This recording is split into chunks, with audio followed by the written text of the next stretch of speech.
지난 40일 동안에 작은 예수 40일 새벽 기도를 통해서 그리스도께서 내 안에 내가 그리스도 안에 거하는 그러한 은혜를 경험했습니다. 내일부터 원래 새벽 기도의 일정대로 캠퍼스별로 기도회가 진행이 됩니다.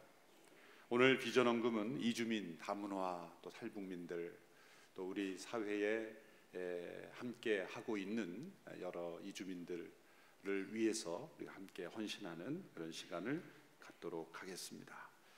함께 기도하겠습니다.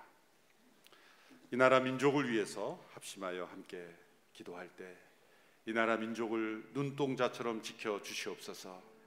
하나님께서 허락하시니 축복을 잃어버리는 나라가 되지 않게 하여 주옵소서. 헛된 이념이 이 나라를 뒤덮는 나라가 되지 않게 하여 주옵소서. 하나님의 창조 질서를 거스르는 헛된 이데올로기들이 우리 젊은이들을, 이 나라 민족을 덮지 않도록 자유민주주의를 잘 지켜가는 나라가 되게 하여 주시고, 하나님의 창조의 질서를 거스르는 모든 세력들이 떠나가게 하여 주시고, 이 나라를 무너뜨리지 못하도록 지켜주시고, 우리의 다음 세대들이 하나님을 떠나는 일이 없도록 지켜주시고 보호하여 주옵소서. 합심하여 함께 기도하며 나가겠습니다. 하나님 아버지, 이 나라 민족을 올려드립니다. 하나님의 도우심이 필요하며 하나님의 역사하심이 필요합니다. 세상의 헛된 우상에 마음을 빼앗기는 나라가 되지 않게 하여 주시고, 이 세상의 헛된 이념에 무너지는 나라가 되지 않게 하여 주시옵시고, 하나님께 주신 축복을 변하여 타락의 도구로 사용하는 나라가 되지 않게 하여 주옵소서. 이 나라 민족이 다툼과 상처로 얼룩져 버려 있는, 상처 입은 수많은 영혼들이 가득 차 있습니다. 주여 치유하여 주시고 회복시켜 주시고, 다시 이 나라 민족이 하나님의 축복받기에 합당한 하나님의 통로가 되게 하시고 제사장 나라가 되게 하여 주시고, 아버지 하나님 저 얼어붙은 북녘 땅을 녹여주시고, 아버지 하나님 나라를 덮고 있는 모든 악한 세력들이 떠나가게 하여 주시고, 하나님의 창조의 질서를 거스르는 모든 악한 무리들이, 세력들이 그 모든 것들을 포기하게 하여 주시고, 이 나라 민족을 견고하게 하나님의 진리 위에 굳게 서게 하여 주시고 보호하여 주시고 역사해 주시고, 이 나라 민족을 불쌍히 여겨 주시옵소서. 우리의 다음 세대들이 하나님을 찾는 자녀들이 되게 하여 주시고 하나님 앞에 나오게 하여 주시고, 아버지 하나님 이 나라 민족의 다음 세대들이 하나님을 경유하며 하나님께 쓰임받는 귀한 일꾼들이 다 될 수 있도록 주님 역사하여 주시옵소서. 하나님 아버지, 이 나라 민족을 올려드립니다. 주님께서 택하여 온 세상을 향한 제사장의 나라로 불러주셨지만, 하나님 앞에 범죄하고 타락한 저희들을 용서하여 주시옵소서. 헛된 이념과 우상에 치우치는 나라가 되지 않게 해주시고, 하나님만을 경외하며 사랑하며 순종하는 하나님의 백성들 되게 하여 주시옵소서. 하나님의 창조의 질서를 거스르는 모든 악한 세력들이 다 무너지게 하여 주시옵시고, 하나님께서 주목하시며 이 시대의 온 세상에 복음화를 위하여 귀하게 사용하시는 나라 되게 하여 주시옵소서. 우리의 다음 세대들이 하나님을 떠나지 않게 해 주시고, 하나님 경외하며 사랑하는 귀한 자녀들로 자자손손 하나님의 축복의 통로가 되는 나라가 되게 하여 주옵소서. 오늘도 하나님의 말씀에 귀를 기울입니다. 우리의 말씀 속에 우리에게 임재하시고 우리의 삶을 변화시키시며 우리의 한 사람 한 사람 가운데 역사하시는 하나님의 손길을 느끼게 하여 주옵소서. 예수님의 이름으로 기도합나이다. 아멘.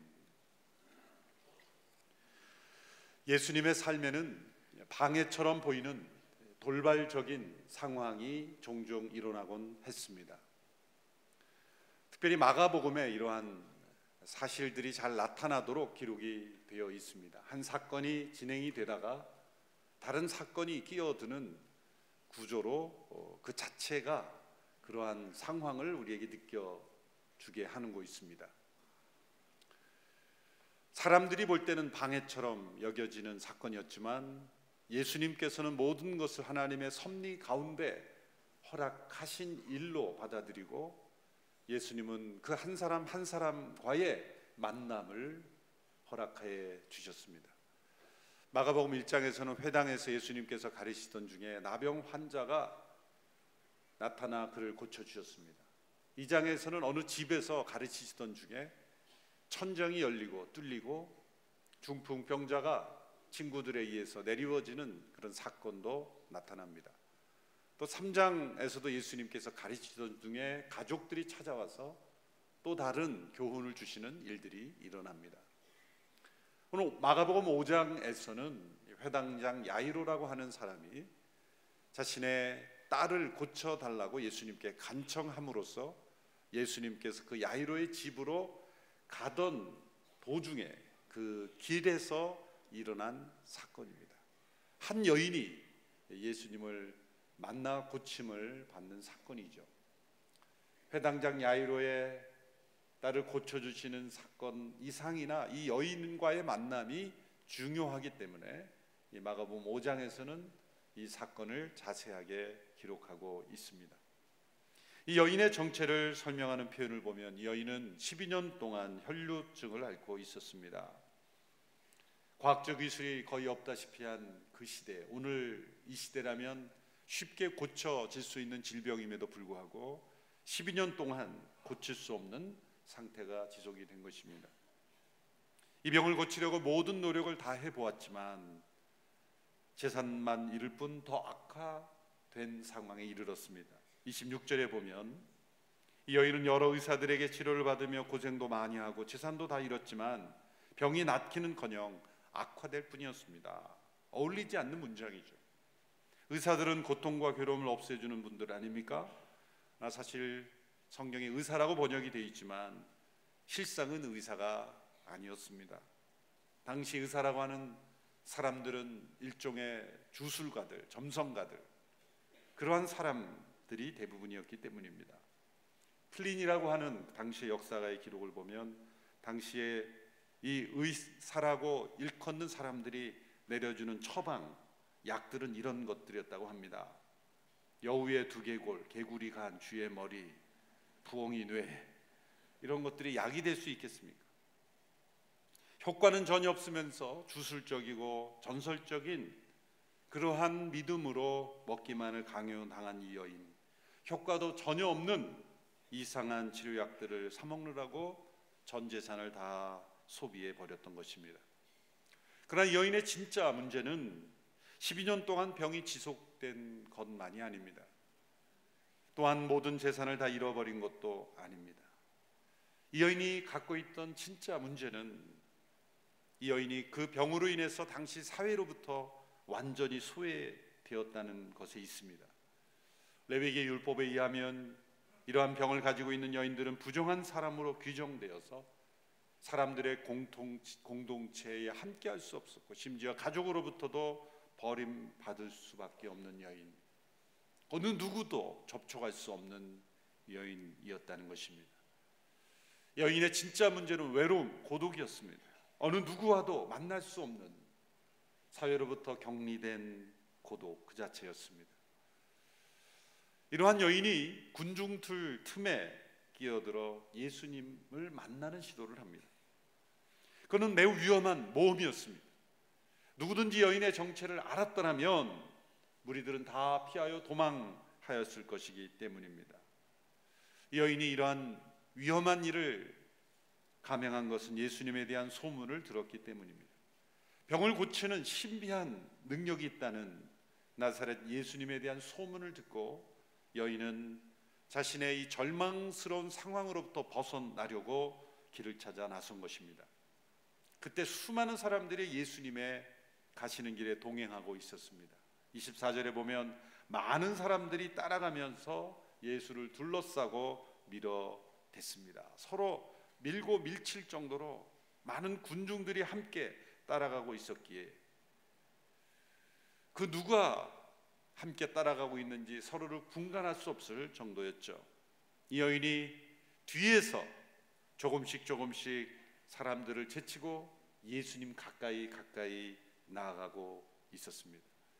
이 여인이 예수님께 가까이 간 것이 앞에서가 아니라 뒤에서라는 것이 중요합니다. 뒤에서 예수님을 따라갔다. 예수님께 가까이 나갔다. 이 여인은 예수님이 누구인지 알고 싶은 마음이 없습니다. 이 여인의 단 한 가지 관심은 자신의 병이 낫는 것뿐이었습니다. 대개 성경에 예수님과의 만남을 보면 예수님을 부릅니다. 나사렛 예수여, 다윗의 아들 예수여, 하나님의 아들 예수여. 예수님을 부르며 예수님 앞에서 간청하는 것이 거의 대부분입니다.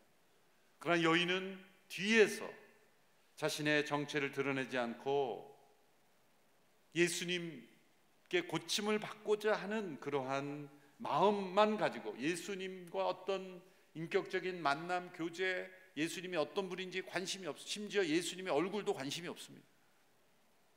예수님에 대한 어떤 관심도 갖지 않은 채로 자신의 질병만 낫고자 하는 그 마음으로 뒤에서 예수님을 따라간 것입니다. 이 여인은 예수님을 어떤 분으로 알았습니까? 마술적인 어떤 신비한 힘을 가진 능력의 사람으로 알았던 것입니다. 그러한 증인들이 곳곳에 있었기 때문이죠. 이 여인이 가지고 있는 믿음은 올바른 믿음이 아닙니다.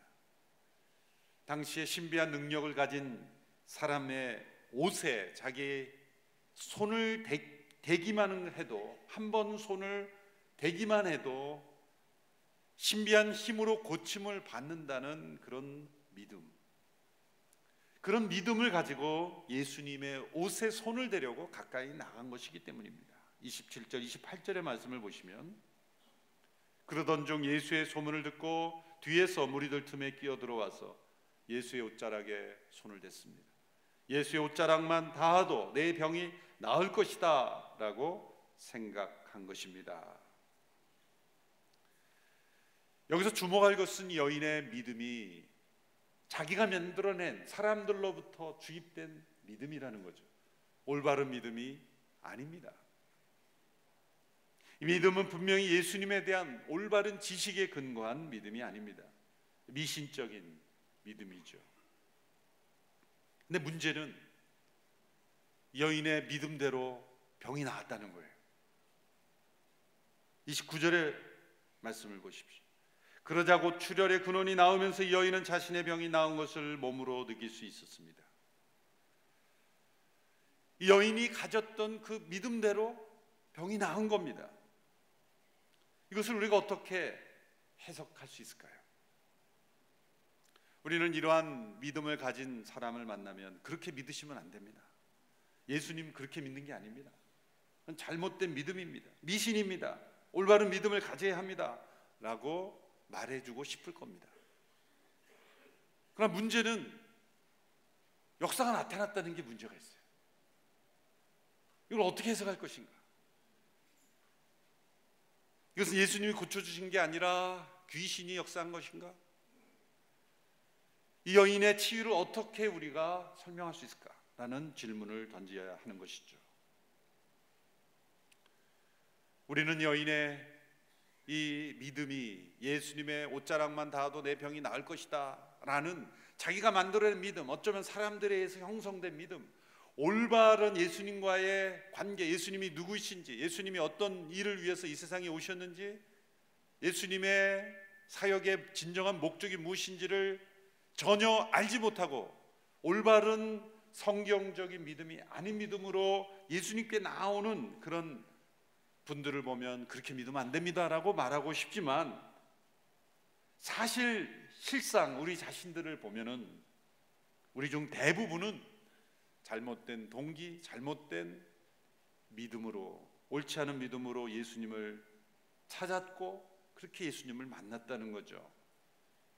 그것은 무엇입니까? 이 여인이 가진 것처럼 예수님 그분에 대한 관심은 없이 예수님이 나를 위해서 행해 줄 수 있는 그 무엇인가, 그것이 육신의 질병이건 삶의 문제 해결이건 내 삶을 괴롭히는 어떤 문제를 해결하는 그 어떤 것, 예수님께서 나에게 주시겠다고 하는 그런 복들을 기대하는 마음, 그러한 마음으로 예수님을 찾았다는 것이죠.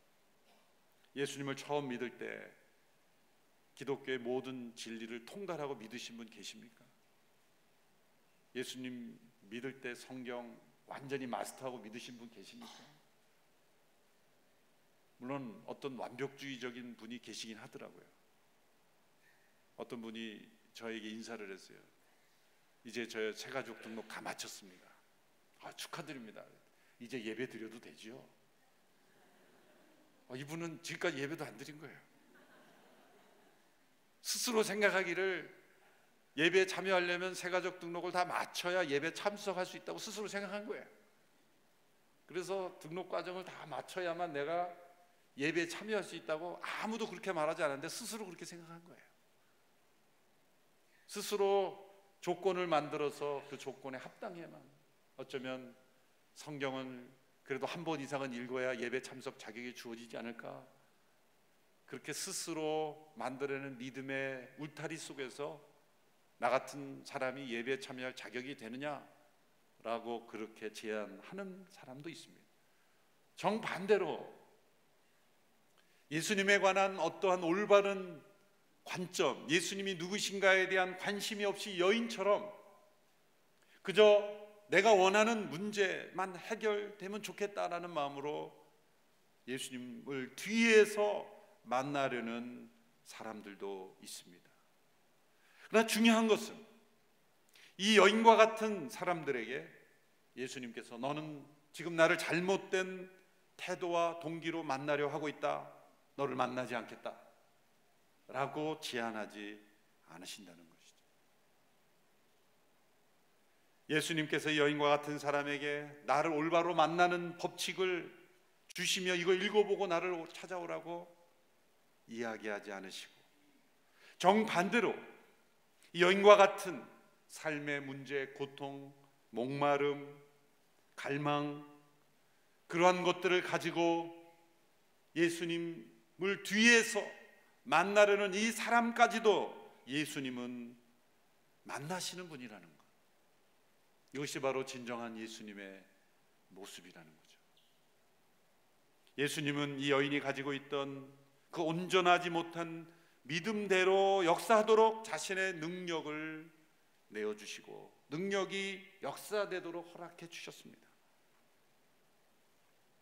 여기서 우리는 예수님의 놀라우신 은혜, 사랑, 긍휼, 우리를 대하시는 그 하나님의 마음을 우리가 느껴야 한다는 것이죠. 30절의 말씀을 우리 같이 읽겠습니다. 30절 시작.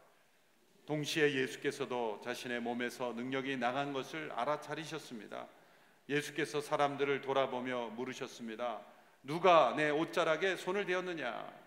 누가 내 옷자락에 손을 대었느냐? 이 말씀은 마치 도둑질한 범인을 찾으려는 질문처럼 보입니다. 예수님 자신도 능력이 빠져나간 것을 모르고 계시다가 뒤늦게 누가 내 능력을 훔쳐갔어? 라고 질문을 하시는 것처럼 보입니다. 그러나 그것이 아닙니다.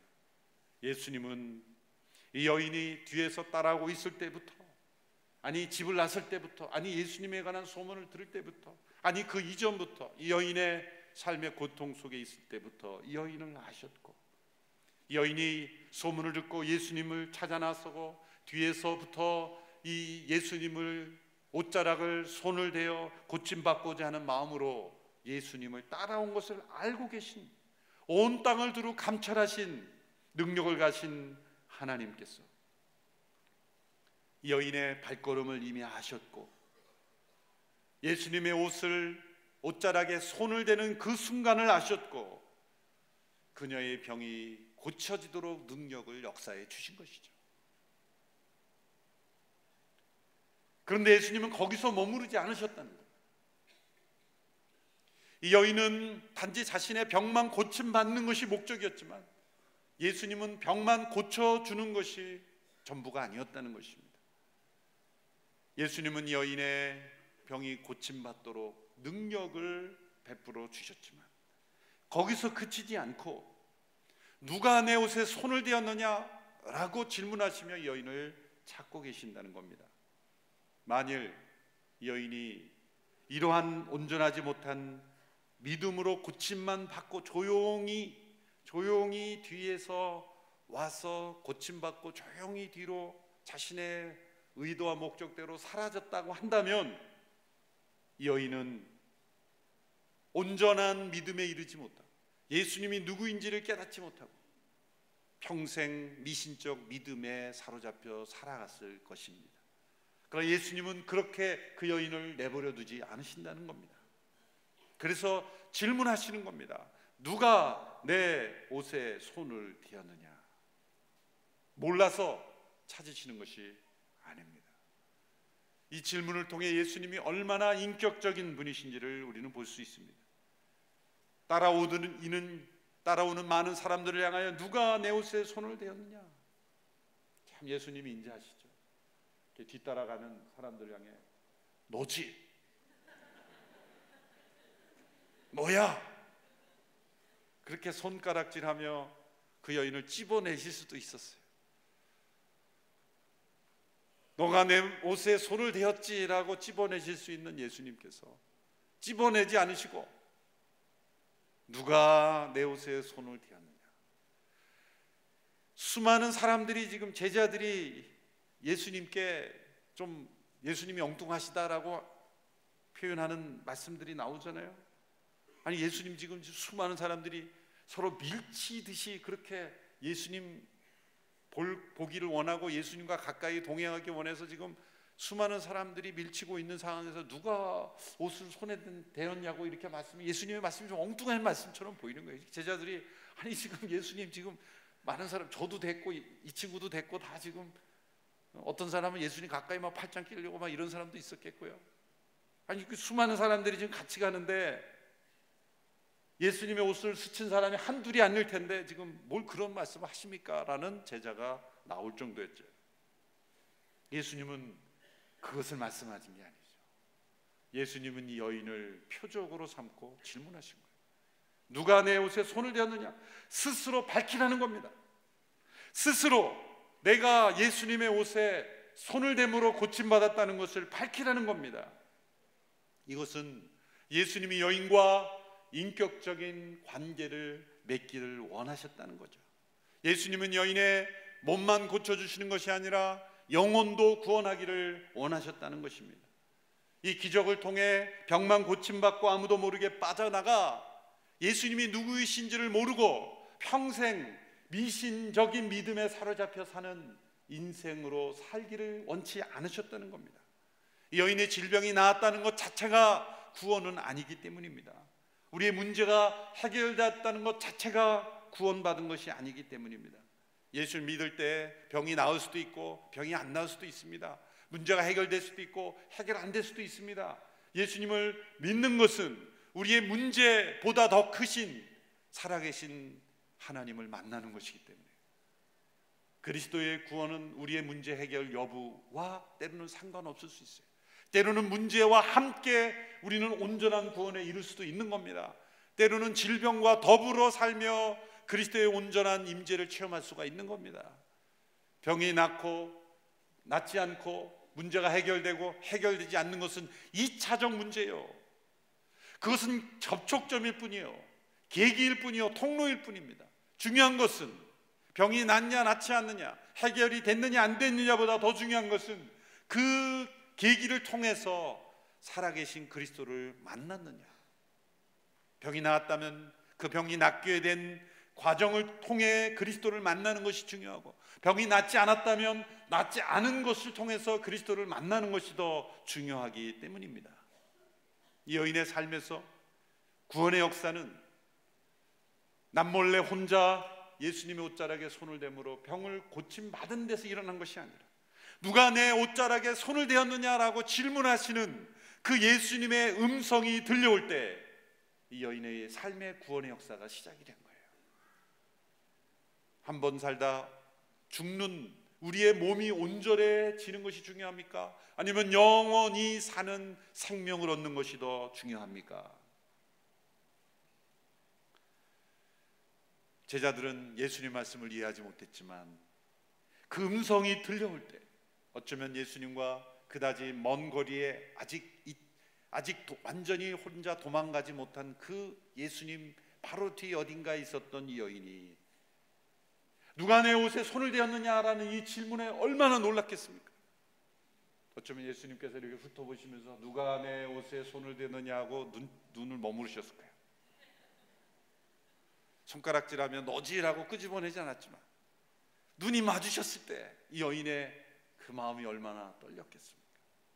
33절에 보면 이 여인이 두려워 떨며 앞에 엎드려 모든 사실을 다 아뢰었다 그랬어요. 두려워 떨며. 여인이 왜 두려워 떨었습니까? 아니, 병이 나았으면 기쁨으로 예수님 제가 나았습니다라고 그렇게 기뻐하며 고백할 수 있었을 텐데 왜 두려워하며 떨며 엎드려 아뢰었습니까? 그 이유는 여인이 왜 뒤에서 아무도 모르게 예수님께 가까이 접근했는지와 관련이 있죠. 설교 초반부에 말씀드렸습니다. 이 여인이 가진 질병의 특성상 이 여인은 버림받았고 정죄받았고 당시의 나병 환자와 같이 아무도 접촉할 수 없는, 이 여인을 접촉하거나 혹은 이 여인으로부터 접촉받은 사람은 동일하게 부정한 자가 되기 때문에 그 누구도 터치할 수 없는 여인이었습니다. 여인이 두려워 떠는 것은 자신의 질병을 몰래 고침받았다는 데 있는 것이 아니라 그것은 놀라운 사건이 일어남에도 불구하고 자신이 예수님의 옷자락에 손을 대었기 때문에 그 순간 예수님은 부정한 자가 된 거예요. 자신이 예수님을 부정한 자로 만든 겁니다. 그래서 여인은 두려웠던 것입니다. 그리고 그가 접촉했던 수많은 사람들 또한 부정한 자로 만들어 버렸기 때문입니다. 그가 자신이 고침받은 여인이었다라는 것을 고백하는 순간 그는 사람들로부터 어떤 공격을 받을 수도 있는 상황이었기 때문입니다. 우리는 이처럼 이 세상과 율법과 잘못된 자신의 관념 속에서 두려움에 사로잡힙니다. 뒤에서 몰래 예수님을 만나 나의 문제만 해결되기 원할 뿐만 아니라 예수님이 수없이 우리에게 수고하고 무거운 짐진 자들아 다 내게로 오라 내가 너희를 쉬게 하리라 내가 너희를 위하여 십자가에 못 박혔느니라 내가 너를 위하여 죽었노라 내가 너의 모든 죄짐을 지고 십자가에서 죽었노라 너의 죄짐을 나에게 맡기라 내가 너의 옛사람을 처리해 주겠다. 수없이 말씀하시지만 우리는 두려워합니다. 나의 죄가 예수님을 부정한 자로 만들게 할까봐 두려워합니다. 나의 부정함이 예수님께 나타나고 그분을 부정한 자로 만드는 것을 원치 않습니다. 우리 마음속에 이런 헛된 자존심이 살아있기 때문이에요. 잘못된 세상의 사상과 세계관과 잘못된 율법적인 사고로 온전히 예수님을 만나지 못하는 일들이 일어나고 있습니다. 그러나 이 여인은 오해 가지고 있는 거예요. 잘못된 생각 속에 빠져 있는 거예요.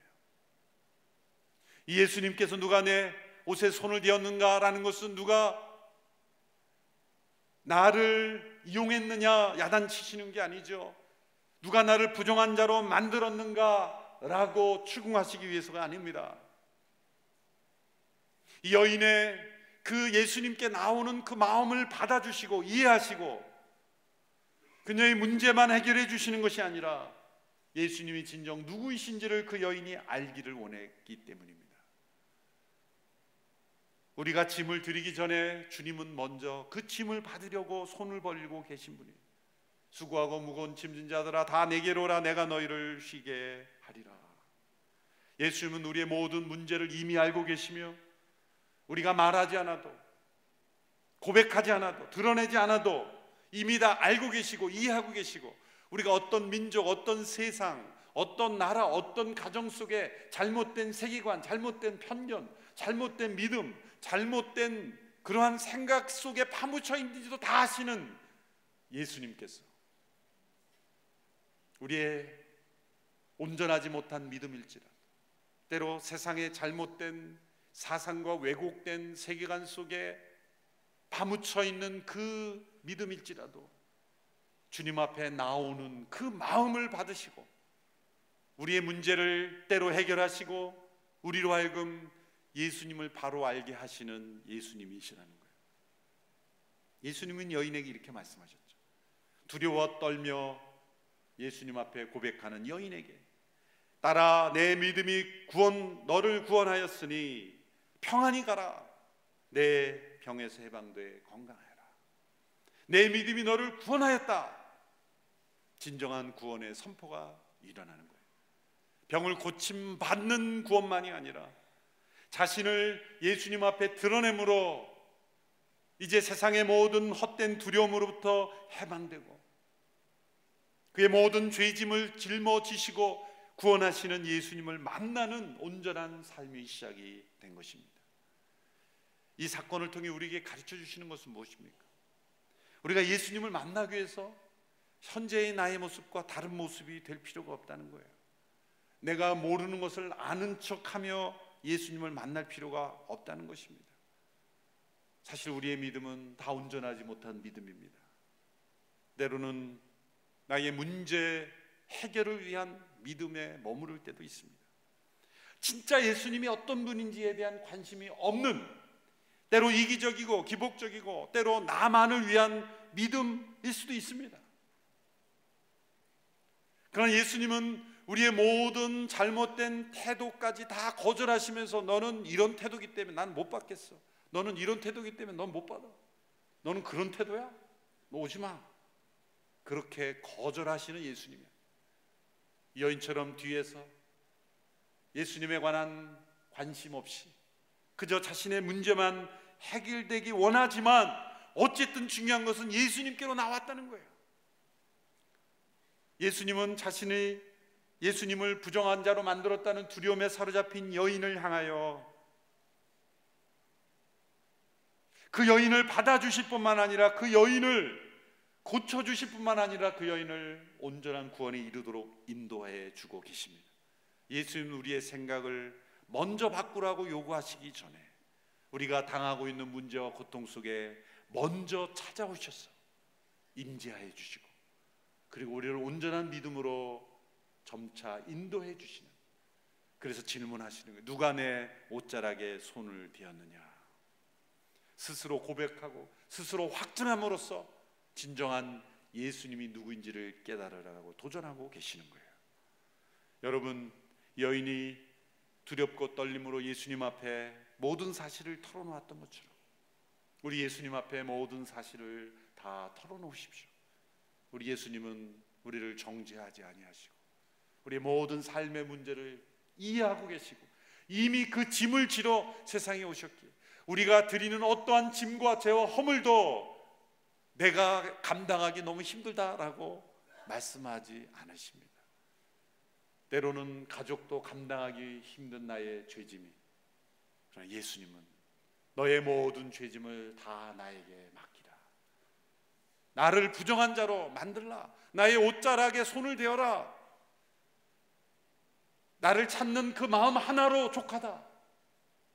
나를 온전히 이해하지 못하면 너는 나를 만날 자격이 없다라고 말씀하지 않으시고 우리의 부족하고 연약한 믿음 모습 그대로, 우리의 수고하고 무거운 짐 그대로 주님 앞에 나가는 것 그 자체를 주님은 기뻐하시고 우리를 만나주시는 예수님이라는 것을 우리에게 보여주십니다. 이러한 예수님이 우리 안에 계시는 주님이십니다. 주님을 만날 때 우리가 포장할 필요 없습니다. 더 멋진 모습으로 만들어서 만나려고 할 필요가 없습니다. 때로는 좀 완벽주의적인 성향이 있는 분을 기도하지 않는 이유는 좀 더 멋있어진 다음에 예수님 만나려고, 좀 더 거룩해진 다음에 예수님 만나려고, 좀 더 올바르게 성경도 알고 올바로 알고 예수님 만날 준비를 철저하게 하고 만나려고, 무슨 사업상 파트너 계약하듯이 내가 완벽한 준비를 하고 예수님을 만나려고 하는 분들이 혹시 계십니까? 절대로 그렇게 예수님을 만나지 말라는 거예요. 있는 모습 그대로, 연약한 믿음 그대로, 부족한 모습 그대로, 때로는 그것이 미신적인 믿음, 올바르지 못한 믿음이라 할지라도 그 모든 짐을 다 나에게 맡기라. 일단 오라. 일단 나에게 찾아오라. 나의 옷자락을 만지든 머리카락을 만지든 발꿈치를 부여잡든 어떤 모습이든지 너의 있는 모습 그대로 나에게 오라.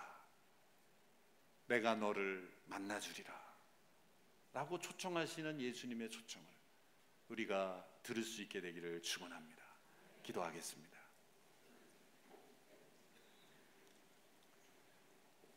예수님은 이미 다 알고 계십니다.